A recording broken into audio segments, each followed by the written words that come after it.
I had so much fun with the first video I did on Bruce Lee, I thought I would post another one. So what happens is some martial arts forum picked up my video and decided to criticize it following by myself. I figured I owed you guys a little rebuttal. So first I'd like to say a big thank you, a big shout out to martialartsplanet.com. I'm happy you all welcome me with, my new theory. It's such wide open arms, and that you're all willing to judge me fairly impartially. I also respect you guys for having your own opinions, and I realize that everyone's entitled to their own beliefs. I would like to reiterate that some people don't know very much about Bruce Lee. I'm going to directly quote a few things from some pages so you can easily find by doing a little research. On Internet Movie Database, under Bruce Lee, you will find he was an accomplished dancer and Hong Kong Cha-Cha-Cha champion, I've already mentioned that, was constantly challenged by movie extras and other men seeking to gain fame by beating him in a fight. He developed a trick for showing off his speed. A person held a coin in their hand, and as it closed, Bruce would grab it out, and sometimes he would replace it with another coin. His death was considered to be under extremely bizarre circumstances by many experts. Mastered a technique called the one-inch punch, in which he could deliver a devastating blow, yet have his fist travel a mere 1 inch before striking an opponent. He's got several quotes about knocking out actual boxers because he got in the ring and fought them, and you guys can read those if you want to.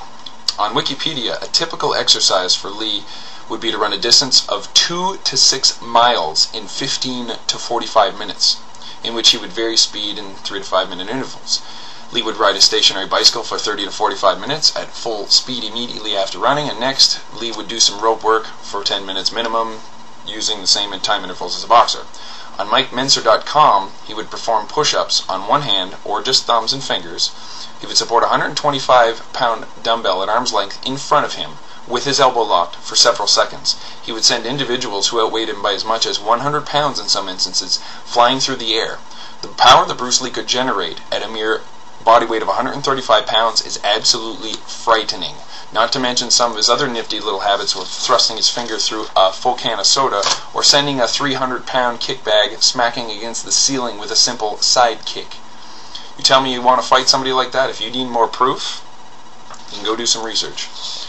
And Bruce Lee was constantly paranoid that everybody would, like other people, would beat him, so he trained, and when he was done training, he trained some more, and then that's when the real training started. Some people get done off work and, they want to sit and relax and watch a movie. Bruce Lee would work out. He was constantly researching how to make his attacks faster and harder. Just for a second, pretend that Bruce Lee did not exist. You can take anyone. You give them a zealot-like obsession with working out. You train them at a young age by Yip Man, who was a big Wing Chun guy. And you put them in similar life circumstances as Bruce Lee. The guy is going to be comparable to Bruce Lee. So don't think I'm worshiping him as some kind of god, Anybody could be that good if they decided to work at it. I'd also like to handle a few of the quotes from your forum page on martialartsplanet.com. One fellow made light of my quip about Bruce Lee being like a rhino with a shark on its back, trampling and devouring everything. That was a joke. You get jokes, right? If you know me at all, I tend to make light of things because life is long and hard enough. I summarize things a little too fast for my own good sometimes, but does that mean things are not true? The part where I said one person wanted more videos, again, that's another joke at my own expense. My buddy Will digs my videos and he's always asking me to put up more. I don't know why, he's crazy. But some of you thought I was serious that I had one fan. Maybe I was joking. Maybe. I also messed up Bruce Lee's birthday, so I guess, yeah, I'm completely worthless as, opinions. You just throw them all out the window. Don't even turn off the video. Don't even listen to me. I got that wrong. It's over. So, also I had on my comments on my video page, a flood of them started coming in after silence for months, and most of them were rude and crude and had nothing to do with my actual video. And I was called a hypocrite for being snippy after absorbing so much of this baloney. Call me strange for wanting my own personal internet space clear of 8-year-old comments, and when a time came in, I lost my cool. You guys started it. I tend to talk to people in the same way I do in real life as I would on the interweb. But not everyone does that. As soon as you get anonymous, everyone's a tough guy. Well, I would do the same to you if you were in front of my face as you are on the interweb. And what did I do to people that were mouthy to me on my page? I grab them and I remove them, because I don't need that bullshit. Thanks.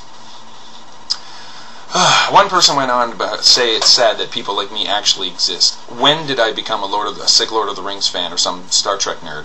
I rewatched my video just to make sure I'm not crazy, and sure enough, I go on to admire Bruce greatly, but I'm not saying anything I haven't actually read on a page somewhere. I wish I could actually get all the pages I read together, but I can't find some of them. But what I quoted was most of the stuff I was saying. When someone impresses me, I tend to go on about them. That's just the way I am. Now, I didn't know that doing my first video on Bruce was such an attack on your sensibilities that you had to attack me in turn. You do realize I am just one guy on the internet here talking. Why the mouthiness? Oh, wait, oh no, I get it. You guys need to feel superior. In turn, boosting yourselves up to a bunch of strangers. I've never felt the need to do this, and I don't understand why, but hey, you guys can do what you want. If that makes you feel important, good for you. It's like you don't agree with me, so I'm instantly reduced to being like a worthless, piece of crap. From the time I'm born to the time I'm die, I have no life. I chug miles of dick. I'm a weakling. I know nothing. Wow, when did God come down and make you guys moral arbiters? Thank you for helping me with that. One thing that irritated me the most about this whole business, that one person actually asked if my theory was viable. No one debated. They just decided to attack me instead. So why don't you guys use your vast powers of intellectual debate rather than, attacking some random guy. Here, okay, I'll make it easy for you. If your best friend told you that he met Bruce Lee's wife's best friend and she said he was shot and killed and murdered, you wouldn't believe that? Oh, why would you? It's a trusted friend who's a borderline genius that has never told a lie to me in his life. But, that aside, not credible at all. Direct source. One more little tidbit. Bruce Lee was wanted dead by the Mafia, so what I was passed down is actually plausible.